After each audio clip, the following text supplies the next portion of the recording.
Strategy fans! Syndicate is a tactical shooter from developer Bullfrog Productions that you can get on floppy disk or CD-ROM. It features groundbreaking visuals and realistic sounds of... The Bowlingotter Show. Obviously, we're not reviewing the 1993 version of Syndicate, originally from Bullfrog Productions. That was an isometric tactical shooter. This is different. Apparently, the cool thing to do these days is reboot your franchise and give the new game the same name as its progenitor. Last year we had Mortal Kombat, this year we had SSX, and now we have Syndicate.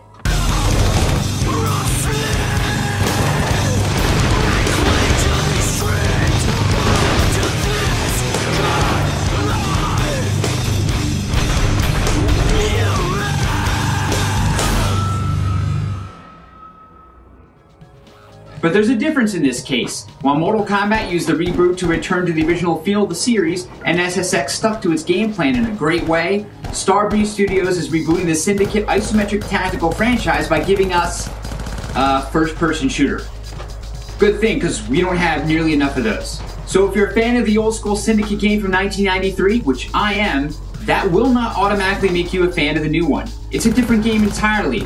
But it's also pretty cool in its own right, so let's take a close look at the PC version.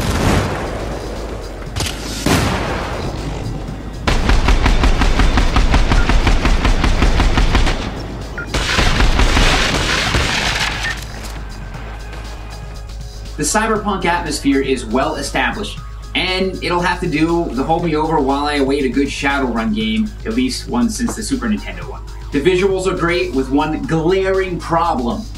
See what I did there? The sound is fantastic, with powerful gunfire and electronic accents throughout. The single-player campaign consistently swings between thrilling and monotonous, and the multiplayer co-op mode manages to pull off addictive gameplay, with satisfying progression, but makes a couple of major missteps. If it sounds like it's up your alley, then it probably is, but this game definitely won't please everyone. The single-player campaign is of decent shooter length, will probably last you 6 to 8 hours. The events that provide the setting of the game involve the birth of Eurocorp in 2017 after the world's largest corporate merger. In 2025, Eurocorp invents the DART chip, which is a neural chip implant that makes the user able to access the dataverse without the use of any other electronic devices, rendering most of them obsolete. Imagine being able to do all the things you could do with your smartphone without your smartphone, and then add a bunch of other cool things. So this changes the entire economic scope of the world, with corporations ruling over everyone instead of governments. These corporations are called syndicates. Very good, well done. Now about half the world's population is opposed to the DART chip and resists it. They're labeled as unchipped, but are naturally abandoned by the corporations and denied the same benefits as the other chipped people. But the really big conflicts occur between the syndicates themselves. Corporate espionage is commonplace and has become seriously violent. And that's where agents come in, people who are bioengineered and chip augmented into super soldiers by a particular corporation in order to serve its interests and only its interests. As you'll find, it's not unusual to see an agent just walking around shooting bystanders just because they're in the way. Shit, that's not where we're going. Come on, gotta breach the controls, let's go.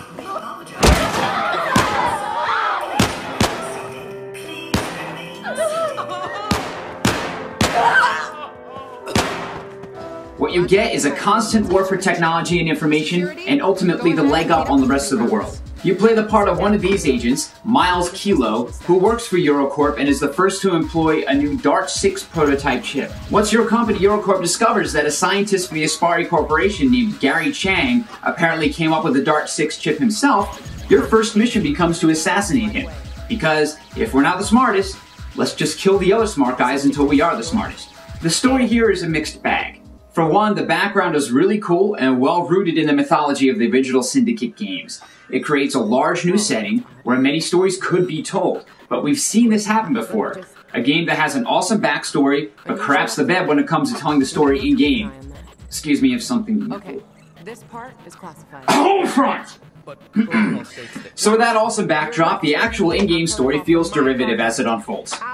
It ends up as a story about your personal character and not about much else, resulting in a been there, done that snapshot. The voice acting isn't bad, but it would be a better impact if you were more invested in what they were saying. Here's hoping that they take the universe and do something with it, because it feels like there's narrative potential there that this just did not meet. I mentioned before that the visuals are great, and they are, with a big exception. The use of bloom in this game is horrible. Look at that. Look at that. A computer screen is not supposed to emit blinding light. That's not right. There are so many situations that actually feel like they make your eyes hurt from sources that should never be anywhere near that strong. It's an annoyance from start to finish, which is a real shame, because other than that, the game looks awesome. But don't look for advanced graphics config menu because you won't find it. So you can't disable bloom or adjust your field of view or any number of things that should always be standard for any PC first-person shooter. This is a red flag for a crappy PC port of a console game. But if you don't know how to edit configuration files and use console commands to configure graphics, you're an idiot. Well, thanks, obligatory internet asshole. Yes, we can do that. No, we shouldn't have to. Having an advanced configuration menu to make these adjustments is not something that's credited as a bonus for games who offer it. It's noted as missing for games who don't. That's an error in development, plain and simple. The game controls nicely with the mouse and keyboard, but I actually felt myself opting for the Xbox 360 controller in this one due to the convenient layout of the controls. Fortunately, there is native support for the controller and everything is explained perfectly, but either control scheme is a viable option here. You don't feel trapped into one or the other.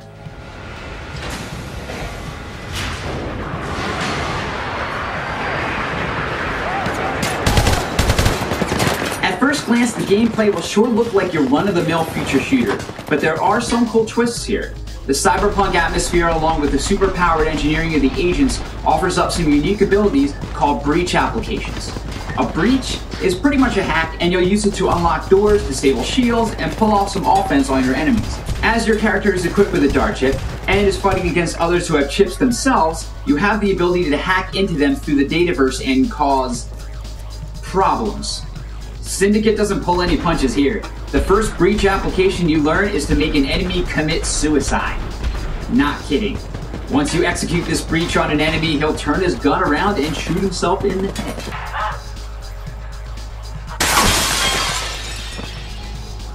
There are other breaches, like the handy backfire breach, which stuns and damages an enemy, and the persuade breach, which turns an enemy to your cause, making him fire on his allies until there are no more enemies left, at which point he, well, kills himself.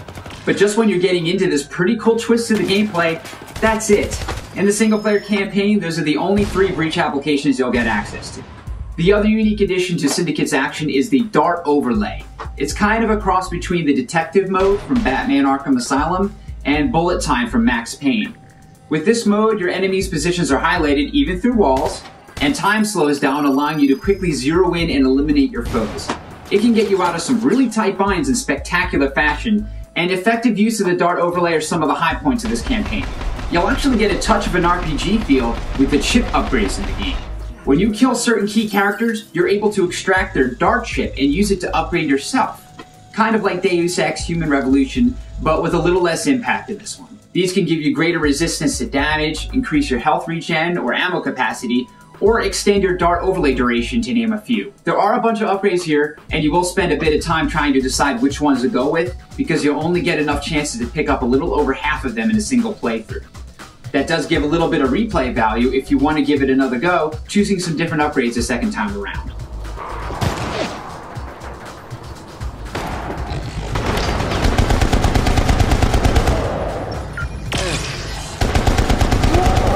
When you put together the breaches with the Dart Overlay and the already strong core shooting, you get some great combat moments with Syndicate. Intimidating numbers will come your way, but breach one enemy into a suicide, taking out a few more around him, use a persuade breach on another one to help you out, and then hit backfire on a few guys and use the Dart Overlay to finish them off, and take a few more down in the meantime. In a few moments, you've really thinned out the numbers. Still, the linear, corridor-dominated level design makes things feel monotonous. When it comes down to it, Syndicate's campaign consists of walk over here, shoot some guys, walk over here, shoot some guys, and walk back over here, and shoot some more guys. There are a few changes of pace thrown in, like a few unspectacular boss battles with other agents, but you'll come out of the campaign with few memorable moments. It's fun, but it's a one-off experience that will feel all too familiar if you played a lot of shooters. And it certainly has very little in common with the excellent tactical gameplay of Bullfrog's 1993 original. But then you have the multiplayer mode where things become much more interesting. There's no competitive multiplayer, only co-op, but it's a blast. Just press quick match and you'll be placed into a 4-person team of Syndicate agents, all working together to take on one of 9 maps, each littered with unique objectives, whether it be to extract hard drives with sensitive data and bring them back to your dropship, or to hunt down and assassinate another dangerous team of agents. The action's great when you're joined up with a few other players, but the progression is what will keep you coming back. Whereas you are relegated to only 3 breach applications in the single-player campaign, you're able to eventually unlock up to 12 of them in the co-op multiplayer modes, each of which have multiple potential upgrades. Several of them are team-oriented applications, like the ability to grant you and all of your teammates a shield to allow them to absorb more abuse, or a damage buff to temporarily give everyone an offensive boost. You can also use chip upgrades in much the same way that you can in single player, and they're persistent to your agent from game to game. In a mechanic that you may recognize from the original Syndicate, you'll be delegating research efforts to particular areas, whether they be applications or weapons. You'll be able to unlock more weapons and applications to research by using tokens that you earn from completing missions, and the research carries out while you're doing a mission yourself. And with the amount of weapons and ability to equip more simultaneous applications expanding with character level advances, you're likely to come away with a ton of rewards each time you finish a mission. It's very easy to end up saying just one more mission before you quit your Syndicate session. There is also a really cool feature to establish and join multiplayer Syndicates yourself, right within the game, but this is where the missteps occur. That's because anything involving any social interaction in Syndicate is utterly crippled, especially when it comes to in-game communication. First, there's the obvious. You're on a PC, so you have a keyboard right in front of you. But there's no text chat. If you don't have a microphone, you have no way of communicating with anyone on your team. That can be a serious problem when you have a newbie on your team that doesn't fully understand the objectives. Under normal circumstances, you could, talk it out, but not here. Second, even if you have a microphone, you can't find a push-to-talk button. So your line of communication is always open unless you have a convenient mute button. I was using these Logitech G35, so there's a mute button right here that I could hit, but what if you're not using a headset? Do you really want your speakers blaring into your microphone the entire time? But that leads to the next problem. Even if your speakers were blaring into your microphone, your teammates probably wouldn't hear it. Why? Well, the volume of the voice chat is so quiet that you can only really hear it when there's absolutely nothing going on. When there's gunfire or intense combat, well, you might hear mumbling, but you certainly won't be able to discern what anyone's saying. That's right. When you most need to be able to talk to your teammates in the heat of battle, you can't. Well, Bowlingotter, here's an idea. Why don't you just turn up the voice chat volume? Well, reasonable person, that's a great idea, but you can't! There's no volume adjustment. It's too soft, and that's the way it is. Oh, hold on, there's one other thing. Even when you can hear someone talking, there's no visual feedback to indicate who is talking. So you'll hear the voices, but unless they identify themselves every time, you have no way of knowing who it is. Really? Starbreeze, let's be honest, these issues need to be patched. When the gameplay is so strong, you can't drop the ball like this. I mean, is it too much to ask to give us the tools to do what we need to do to hear our teammates in a co-op game? Especially one with specific objectives that require, well, cooperation? Lastly, while the option to create and join multiplayer syndicates and track them on leaderboards is very cool and offers a lot of possibilities for clan play or just group competitiveness, they probably won't be utilized nearly as much as they should. Why? Well, first off, they aren't explained at all. In the syndicate menu option, you can't search for other syndicates or even type one in by name in order to request to join it. The only option you get is to create a syndicate. So that makes you think that that's all you can do. What's worse, even after you do create a syndicate, you won't find an invite function where you could type someone else's name in. To tell you the truth, if I hadn't read the syndicate FAQ on EA.com, I wouldn't even have been positive that you could invite people to your syndicate.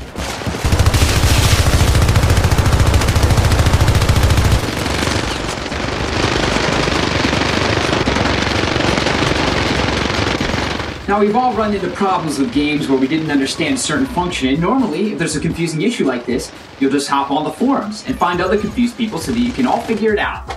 Well, good luck with that, because there's no official Syndicate forum anywhere. Since the game isn't on Steam, it's not like you can head to the Steam forums, and the closest thing to the Steam forums that Origin has would be the EA forums, which have dedicated forums for a lot of their games, but not Syndicate. So there are small pockets of Syndicate players scattered all over trying to find a central place for everyone to meet that doesn't exist. Congratulations EA and Starbreeze, your great feature is completely going to waste. So unless these issues are rectified, the multiplayer gameplay in Syndicate is likely to die a premature death. And that's a serious shame, because the gameplay really is great, and deserves to be played by a lot of people who might just look the other way instead. Okay, so here's the bottom line.